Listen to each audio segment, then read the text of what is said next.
그렇게 바람 불고 천둥 번개 치면서 비가 쏟아지니까 오늘 아침에 정말 구름 한 점 없이 맑은 하늘, 꽃가루는 다 청소되는 정말 아름답고 찬란한 그런 부활절 아침을 맞았습니다. 해마다 이제 절기, 성탄절, 부활절 왜 이런 걸 만들어 놓았을까요? 왜 절기를 지켜야 합니까? 사람들이 참 간사하고 교만했어요. 가만히 놔두면은 성장이 안 돼. 열매를 맺지 못해요. 오히려 정체되고 약해지고 병드는 겁니다. 제가 어릴 때 도토리묵 많이 먹어서 지금도 그 도토리묵을 좋아하는데요. 그 도토리를 따기 위해서 그 나무에다가 큰 돌을 가지고 꽝꽝 때리면 이제 떨어져요. 그러면 그 나무가 상처가 나고 병들어 죽을 것 같은데요. 그 나무도 상처기를 내야 열매를 맺는다고 합니다. 더 많은 열매를 맺는다. 그렇죠? 세상에는 많은 종교가 있습니다. 그 중에서 우리는 부활을 믿습니다. 어떤 종교도 부활을 믿는 종교, 부활을 말하는 종교는 없어요. 지금은 탈북자들이 한국에 한 34,000 정도 된다고 그래요. 얼마나 많은 사람들이 내려왔습니까? 그들이 교회에 가서 가장 놀라는 게 뭐냐면 성경 읽다가 이거 완전히 예수님 자리에 김일성이만 갖다 놓으면 딱이다. 기독교를 모방해서 흉내내서 만든 겁니다. 주체자는 그 별거 아니에요. 그런데 문제는 다른 것 다 흉내를 내도 주님의 부활은 흉내를 낼 수가 없습니다. 여러분 잘 아시는 대로 평양의 그 장대한 교회, 정말 제2의 예루살렘이라 부를 만큼 복음이 왕성하게 운동했던 그 평양의 장대한 교회, 그 교회를 허물고 거기다 뭘 지었습니까? 금수산 궁전 지어가지고 지금 태양의 궁전이다 해서 거기에 김일성 부자가 누워 있습니다. 박제가 돼서 누워 있는데 우리 주님은 부활하셨습니다. 그런데 그 김일성 부자는 지금도 수많은 그 돈을 들여가지고 1995년에 한 8억 9천만 불을 들여서 지은 궁전에 누워 있는데 그 인민들의 피를 빨아먹고 그 관리하는 데만 또 수천억이 또 든다랍니다. 참 기가 막힌 그릇이죠. 그러고 말미암아서 이 평양 그 나라 김씨 왕조는 전 세계에서 가장 불량 국가, 깡패 국가, 거지 국가가 되었습니다. 불교도 이전에는 산에서 수도를 하면서 지냈는데 지금은 도시에 내려와가지고 기독교 흉내를 많이 내고 있습니다. 찬불가도 만들고 여름 불교 학교도 하고 심지어 주일 그 예배 대신에 주일 정기 예불도 합니다. 문화교실도 하고요. 그런데 불교에는 부활이 없어요. 자, 우리 주님은 오늘 본문에 보니까 뭡니까? 막달라 마리아와 다른 마리아, 요한나가 주님을 찾아갔습니다.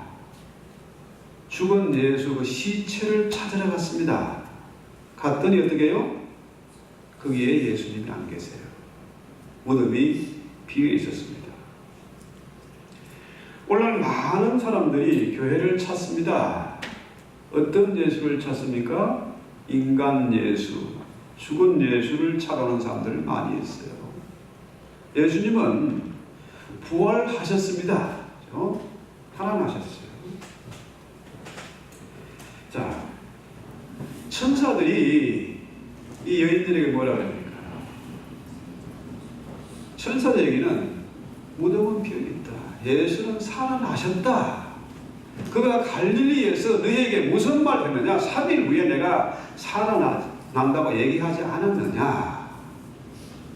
그 말씀을 천사들이 지적해 주니까 비로소 그 말씀이, 주님의 하신 말씀이 생각나고 믿어지게 된 겁니다. 그렇죠? 오늘 우리가 성령의 그 음성을 통해서 예수가 인간 예수, 죽은 예수, 시체로 누워있는 예수가 아니라 지금도 십자가에 삐쩍 말라있는 그런 형편없는 예수가 아니라 살아나셔서 하나님의 보좌 우편에 앉으셨다. 이 부활하신 예수를 믿어야 되고 그 예수를 만나야 됩니다. 또 어떤 사람들은요, 예수를 찾는데 어떤 예수? 부자 예수, 성공한 예수를 만나러 온 사람들 많습니다. 그래서요, 요즘은 여러분 너무 잘 아시지요? 왜 메가메타처치, 대형 교회들이 생겨납니까?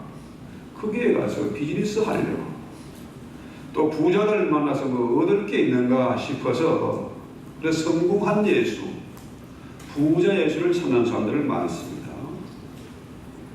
예수 만나면 만사가 형통되고 모든 문제가 해결되는 해결사 정도로 아는 사람들이 있습니다. 그런데요, 여러분 생각해 보십시오. 병들고 가난하고 또 시험마다 떨어지고 맞선 볼 때마다 퇴짜 맞고 그런 사람 왜 그렇습니까? 복을 받지 못해서 그렇습니까? 이건 잘못된 생각입니다.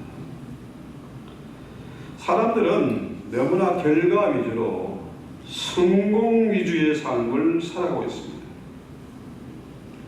여러분 주위에 보십시오. 사기꾼들 정말 머리가 비상합니다. 기가 막히게 연기를 잘해서 남의 돈을 빼냅니다. 얼마 전에 대형 개 사기 사건 터졌지 않습니까? 너무나 오랫동안 치밀하게 준비해가지고 한탕하고 떠났어요. 찾을 방법이 없습니다. 머리 좋은 사람들이 사기칩니다. 저처럼 단순한 사람들은 사고를 못 쳐요. 둔한 사람은 안 돼.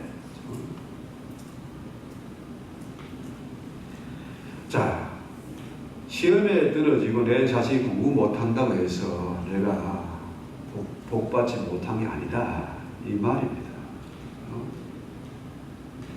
병원에 가면요, 참 장애자들, 다쳐서 고통당하는 사람들, 병들어서 신음하는 사람들 얼마나 많습니까? 그 사람들은 병원에서 죄를 짓고 싶어도 못 져요. 그렇잖아요? 건강한 사람들, 힘 있는 사람들이 사고를 칩니다. 그렇죠? 많이 가진 사람들이 더 많이 가지려고 사기를 치고 있는 겁니다. 그래서 미국도 마찬가지로, 그렇죠? CEO하고 일반 평사원의 샐러리가, 연봉이 1,000배가 넘는다. 또 그 많은 돈을 가지고도 월가에 그 사기꾼들이 얼마나 득실거리고 한탕을 해먹기 위해서 머리를 싸매고 있습니까? 가난한 사람들은요, 뭐 가진 게 있어야 뭐 타락도 해보고 탈선도 하죠. 그런 기회도 없고 그런 용기도 없습니다. 그렇죠? 대부분 죄 짓는 사람들이, 많이 가진 사람, 머리가 비상한 사람, 힘 있는 사람들이 죄를 짓고 있다는 거죠. 물론 가난하다고 죄 없다는 얘기는 아닙니다. 문제는 이런 세상 가운데 우리가 살고 있는데 많은 사람들이 부활하신 예수를 만나지 못하고 엉뚱하게 부자 예수를 찾고 있습니다. 또 어떤 사람들은 병 고치는 예수, 의사 예수를 찾고 있습니다. 그렇죠? 물론 예수님 만나서 병 고침을 받은 사람이 많이 있습니다.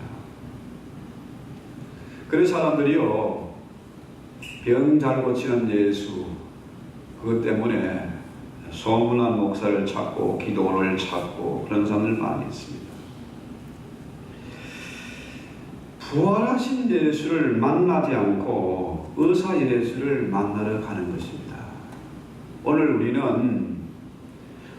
성가대가 아름답게 찬양한 것처럼 부활하신 예수를 찾아 그분을 만나 그의 손을 만져보고 그의 뿌리도 만져보고 부활의 그 기쁨을 우리가 그 복을 누려야 된다는 것이죠. 자, 오늘 많은 사람들이 불안에 떨고 있습니다. 불안 중에서도 질병에 대한 불안, 장래에 대한 불안, 이게 안고 사는 거죠. 오늘날 얼마나 많은 질병들이 있습니까? 이름도 모르는 병들이 생겨나고 또 그 지독한 암, 혹시 내가 암에 걸리지 않았나, 그래서 수없이 피검사도 하고 병원에도 가고 하죠. 근데 누가 이런 말을 했습니다. 세상에서 가장 공평한 게 뭡니까? 가장 공평한 거, 가장 민주적인 거 뭘까요? 누구나 죽는다는 사실입니다. 아무리 힘있고 잘나고 똑똑해도 어느 누구도 죽음에서 피해갈 수는 없습니다. 누구에게나 죽음은 찾아오는 것이고 가장 민주적이고 가장 공평한 거예요. 멀쩡한 사람이 먼저 갈 수도 있습니다. 그래서 죽음 앞에서는 누구나 겸손할 수밖에 없고 큰 소리를 칠 수가 없습니다. 많은 사람들이 죽음 참 심각한 문제죠.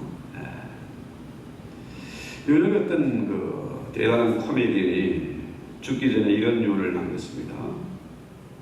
내가 죽으면 내 시체를 병원에 해부 실습용으로 기증하십시오. 특별히 하버드 대학에 기부하십시오. 왜냐하면 우리 부모님의 평생의 소원이 이 아들이 하버드 대학 가는 건데 내가 살아서는 못 가고 죽어서라도 내가 그 대학에 가야 되겠다. 참 대단한 코미디죠. 정말 역대급입니다. 죽음 앞에서도 코미디를 할 수 있는 사람, 대단한 걸 뛰어넘은 그런 사람이죠. 누구나 죽음 앞에서 웃을 수는 없습니다만 우리 예수님은 그 죽음을 웃은 것으로 만들어 왔습니다. 그의 십자가 부활로 말미암아 이 죽음에 대한 두려움을 일거에 날려버렸습니다. 할렐루야. 사망아 너 쏘는 것이 어디 있느냐, 너 이기는 것이 어디 있느냐. 자, 우리 주님의 제자들이 주님이 십자가에 달려 죽으시고 난 다음에 얼마나 무서웠던지 다락방에 모여서 숨어서 문을 끌어잠그고 달달을 떨고 있었습니다. 그것도 모자라서 자기들도 이제 예수를 따라다니는 제자들이었으니까 조사를 받고 죽을까봐 그러마 나를 살리라고 도망을 갔어요. 자, 그런데 그들이 부활하신 예수의 소식을 들었습니다. 누구를 통해서요? 아까 본문에 나온 그 세 여인들, 그렇죠? 그 세 여자뿐만 아니라 다른 많은 여자들이 부활의 소식을 세상에 알렸습니다. 그래서 부활의 첫 정인들은 여인들입니다. 그렇죠? 여자들을 우습게 보면 안 돼요. 부활의 정인들이 바로 여자들이었어요. 그래서 초대교회 교인들은 이 부활하신 예수를 만났고 그를 믿었기 때문에 죽음이 두렵지 않았어요. 히브리서는 뭐라 그래요? 저것들은 천하를 어지럽히는 사람들이다. 기존의 인식과 가치와 체계를 부수고 천지를 진동시키는 그런 사람들이었다. 왜? 죽음이 금가지 않는데. 그죠? 참 멋있지 않습니까? 또 한 가지, 이 부활하신 예수를 만나면요, 죽음이 두렵지 않을 뿐만 아니라 슬픔이 사라집니다. 예수님이 죽고 난 다음에 많은 사람들이 슬퍼했습니다. 여자들뿐만 아니라 제자들도 슬퍼했어요. 엠마오로 내려가는 두 제자는 슬퍼서 고향으로 돌아갔습니다. 베드로와 요한 형제도 너무너무 슬퍼서 낙심이 돼서 고향으로 고기 잡으러 갔습니다. 당시 수많은 사람들이 슬퍼했고 낙심했고 숨어 있었습니다. 그런데 부활하신 예수를 만나고 그를 믿고 나니까 슬픔이 사라졌어요. 그들은 가는 곳곳마다 부활하신 그 기쁜 소식을 전했습니다. 슬픔을 이기고 오히려 기쁨의 소식을 전했습니다. 우리가 세상을 살다 보면요, 죽음을 맛볼 때가 있고 또 그 현장을 목격할 때가 있지 않습니까? 특별히 사랑하는 사람, 가족과 친지와 부부가 이별할 때 너무너무 슬퍼져요. 그런데 우리 기독교는 부활의 종교, 심지어 장례식에 가서도 노래가 있고 그 장례식이 슬픔이 변해서 오히려 축제를 부립니다. 지난번에 나이베리아 그 교회 목사님 그 장례식을 갔는데요. 아, 정말 제가 부러운 면이 있더라고요. 그 목사님의 사모님이 나와서 노래를 해요. 남편이 죽었는데 노래를 하는 겁니다. 요즘 사람들이 나이가 들면은 요양원 가는 거 참 싫어한대요. 왜? 수도 없이 친구가 이웃이 죽어가는 것을 보니까 마음이 슬픈 거죠. 그래서 여행을 안 가려고 했대요.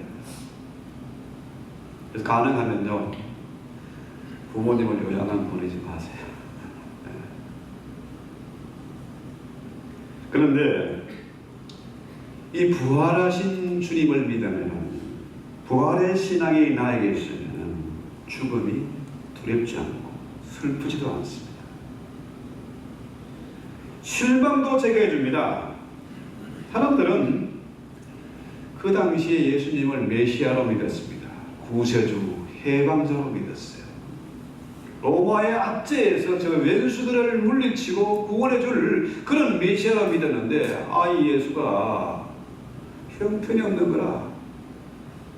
묶여서 끌려다니고 힘없이 십자가에 달려 죽는 모습을 봤어요. 자기들은 분명히 그런 메시아로 보고 따라왔는데 힘없이 끌려가는 모습 보니까, 재판당하고 고문당하는 거 보니까 이게 너무너무 실망이 되는 거예요. 그렇잖아요? 기대가 크면 실망이 커요. 그래서 예수를 향해서 침을 뱉고 돌을 던지고 십자가에 달린 오히려 강도를 내려놓아라. 예수는 죽이고 저 강도는 내려놓아라. 바라바를 내려놓아라. 이렇게 외쳤지 않습니까? 워낙에 기대가 컸는데, 그를 그토록 믿었는데 힘없이 죽어가니까 이 분노가, 기대가 분노로 끌어올라온 거죠. 그런데요, 이 세상을 보면은 참 불의가 득세하고 정의가 맥을 못 추는 것 같습니다. 그렇죠? 가진 놈들은 더 많이 가지고 있고, 정말 정직하게 착하게 살아가는 사람들은 고통을 당하고, 하나님이 없는 것 같고 정의가 죽은 것 같아요. 그런데요, 예수님은 십자가에 달려 죽은 것이 아니라, 죽었지만은 그는 다시 다시 살아나셨다. 죄와 사망의 근세를 이기고 어둠의 근세를 물리치고 그분이 부활하셨다는 겁니다. 어느 경우에도 낙심하지 마십시오. 그분은 부활하셨습니다. 저들이 지금은 악인들이 득세하고 잘되는 것 같지만 정의는 살아있어서 반드시 이긴다. 이 사실을 그의 부활로 인해서 확실하게 증거해 주었습니다. 게테의 파우스트를 보면은 이 파우스트가 인생의 의미를 잘 모르고 방황하고 허무하게 좌절하면서 살아갑니다. 인생의 의미를 찾지 못하면요, 삶의 의미가 없으면요, 허무하고 의욕이 없어. 되는 게 없어요. 그 사람들이 극단적으로 어떤 걸 생각합니까? 사살을 생각합니다. 이 파우스트도 사살을 생각하다가 교회에서 우리 부활절 음악이 노래가 들립니다. 사셨네. 예수 다시 사셨네. 이 아름다운 음악 소리를 듣고 그가 정신을 번쩍 차렸습니다. 눈이 뜨였습니다. 그렇죠? 비로소 삶의 의미를 깨닫게 되고 인생의 무엇인지를 알게 된 겁니다. 여러분, 오늘 부르던 찬송 무덤에 머물러 내 주 예수, 또 유명한 찬송 나의 가여 십자가에 중한 고통 받았습니다. 나의 갈 길 다가도록, 이런 찬송 지은 사람이 누굽니까? 로리 목사예요. 이분이 음악을 배운 사람이 아닙니다. 전공자가 아니에요. 그런데 정말 주옥 같은 찬송, 이 가스펠송을 한 500개 이상을 작사, 작곡을 했습니다. 남북전쟁이 끝나고 난 다음에 얼마나 많은 사람이 슬퍼하고 낙심하고 고통적이었을 때 노래를 만들어서 새 희망을 주고 위로를 했던 것이죠. 자, 오늘 본문, 여인들이 달려가 보았더니 그 무덤은 비어 있었고, 너무 여인들이 두려워하고 낙심하고 슬퍼할 때 천사들이 얘기하지 않습니까? 너희가 갈릴리 있을 때 예수님의 하신 말씀을 기억하지 못하느냐.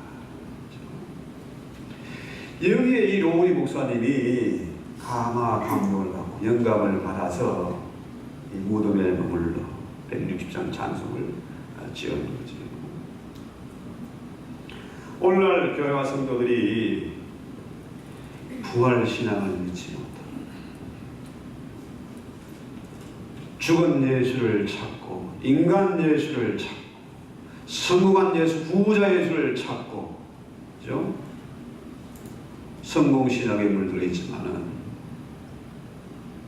그래서 교회들이 수없이 무너지고 사람들은 큰 교회로 몰려들지만은, 왜 그렇습니까? 부활신앙을 믿지 못하기 때문입니다. 말로는 예수를 믿는다고 하면서 십자가로 인해서 죽고 그와 함께 부활하신 그 예수를 믿지 못하기 때문에 세태가 이 모양이 된 겁니다. 오늘날 교회가 이렇게 힘을 잃고 세상에 비난을 받고 있는 겁니다.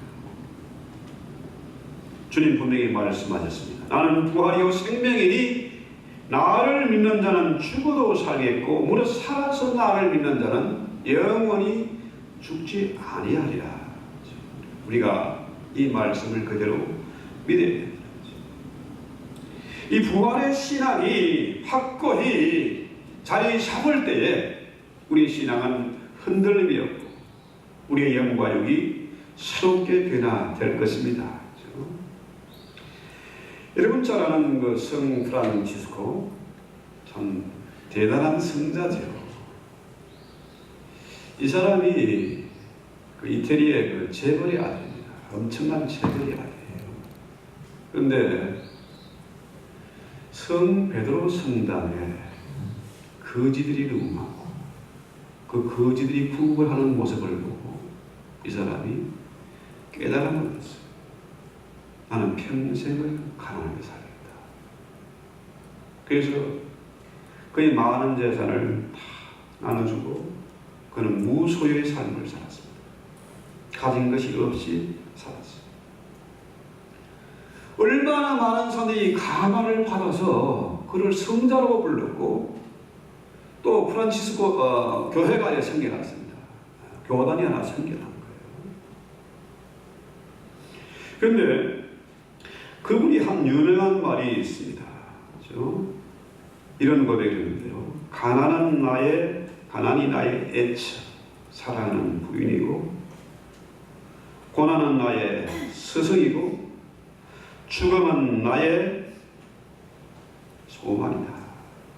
이런 의미였어요. 죽음은 나의 자매고 나의 소망이다. 여러분, 남편이 가난하다고 무능하다고 바가지 긁지 마세요. 주님이 무소유로 사셨습니다. 바울이 그랬습니다. 프란시스코가 바로 그런 삶을 살았습니다. 그러나 가진 것이 없었지만 모든 것을 가진 자로 살았고 아무도 할 수 없는 것 같았지만 많이 가진 자보다 그 엄청난 일을 했지 않습니까? 이를 닮은 사람이 여러분 잘 아는 유명한 손양은 목사님입니다. 이분이 참 두 아들이 죽고 또 기가 막힌 어려움을 당하고 나완조천을 섬기면서 살았습니다. 이분이 비슷한 말을 했습니다. 죽으면서 가난은 나의 애처이고 고난은 나의 스승이고 죽음은 나의 소망이다. 참 멋있지 않습니까? 죽음이 나의 소원이래요. 죽음이 나의 유일한 희망이래요. 왜? 이제 이 세상의 고통과 근심은 끝나고 주님과 함께 그 아름다운 바에서 영생하는 것을 생각하니까 그것이 소망입니다.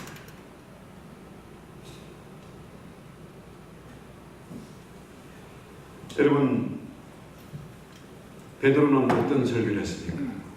그렇게 겁이 많던 베드로, 예수님을 3번이나 부인하고 저주하고 맹세하고 부인했던 그 베드로가 어떤 설교를 합니까? 담대하게 설교합니다. 너희가 십자가에 달려 죽인 그 예수는 바로 하나님의 아들이다.